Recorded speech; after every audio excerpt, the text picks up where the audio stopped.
নমস্কার বন্ধুরা, আমার চ্যানেলে আপনাদের সকলকে স্বাগত। আমি আজকে মটর ডালের বড়ার ঝোল করব। তার প্রথমে আমি ডালগুলোকে ভিজিয়ে নিয়েছি, ভিজিয়ে একটু সাদা জিরে কাঁচা লঙ্কা দিয়ে বেটে নিয়েছি। তারপরে কড়াইতে তেল দিয়ে ছোট ছোট বড়ার আকারে এগুলোকে আমি ভেজে নেব। তাহলে আর দেখুন আমি বড়ার মতন করে দিচ্ছি, দিয়ে এটাকে লাল লাল করে ভেজে নেব। ভেজে নেওয়ার পর এটার মধ্যে দেব আমি আলু, দিয়ে এটাকে পরে ভালো করে কষাবো। তা দেখুন আমার বড়াগুলো ভাজা হয়ে গেছে, এবার বড়াগুলোকে সব তুলে নিচ্ছি। তারপরে কড়াইতে আরও খানিকটা তেল দেব। তেল দিয়ে এর মধ্যে আমি মশলাটা করে নিয়েছি, টমেটো, আদা আর কাঁচা লঙ্কাটা আমি পেস্ট করে নিচ্ছি, আর বাদবাকিগুলো গুঁড়ো মশলা দেব। তা চলুন দেখা যাক। আর একটু কড়াইতে তেল দিয়ে নিয়েছি, নিয়ে এর মধ্যে সাদা জিরে ফোড়ন দিয়ে আলুগুলোকে দিয়ে দিলাম। এবার আলুগুলো ভালো করে ভাজা হয়ে গেলে পরে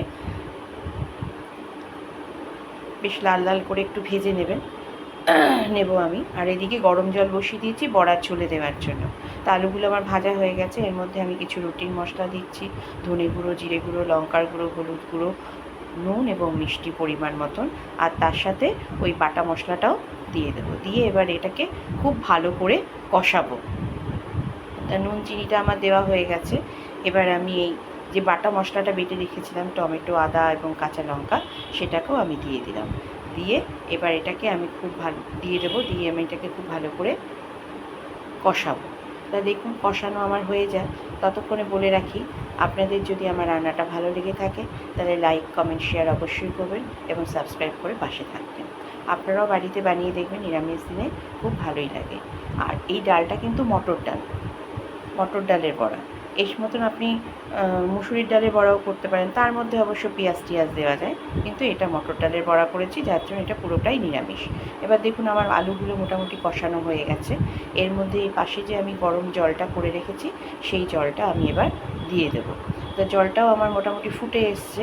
গরম জলটাই দেবেন, কারণ ঠান্ডা জল দিলে খুব একটা ভালো হয় না, তাই গরম জলটা আমি দিয়ে দিচ্ছি। দিয়ে এবার এই জলটা দিয়ে এটাকে খুব ভালো করে ফোটাবো, যাতে আলুগুলো সেদ্ধ হয়ে যায়, কারণ বড়াগুলো দিলে তো আলুগুলো বেশিক্ষণ ফোটানো যাবে না, বড়াটা গলে যাবে।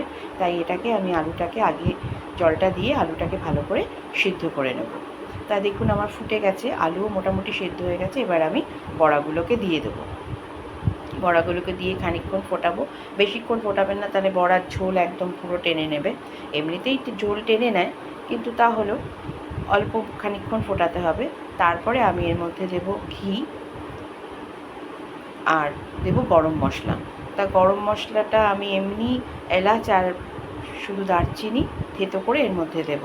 তা দেখুন ফুটে গেছে, মোটামুটি হয়ে গেছে। তার মধ্যে 2-4টে কাঁচা লঙ্কাও দিয়ে দিয়েছি আমি। এরপরে আমি দেব ঘিটা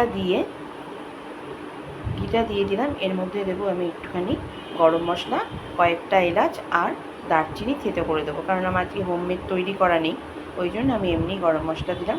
দিয়ে ফুটিয়ে ঢাকা দিয়ে রেখে দিলাম। এটা নিরামিষ দিনে রুটি, পরোটা, ভাতের সাথেও ভালো যায়।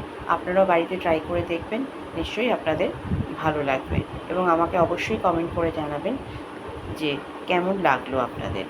তা আশা করি আপনাদের নিশ্চয়ই রান্নাটা ভালো লেগেছে। তা হয়ে এসছে। এবার আমি ঢাকা দিয়ে কিছুক্ষণ স্ট্যান্ডিং টাইমে রাখব। তা হয়ে গেছে আমার বড়ার ঝোল একদম পুরোপুরি রেডি। আপনারাও বাড়িতে ট্রাই করবেন এবং আমাকে জানাবেন। ধন্যবাদ।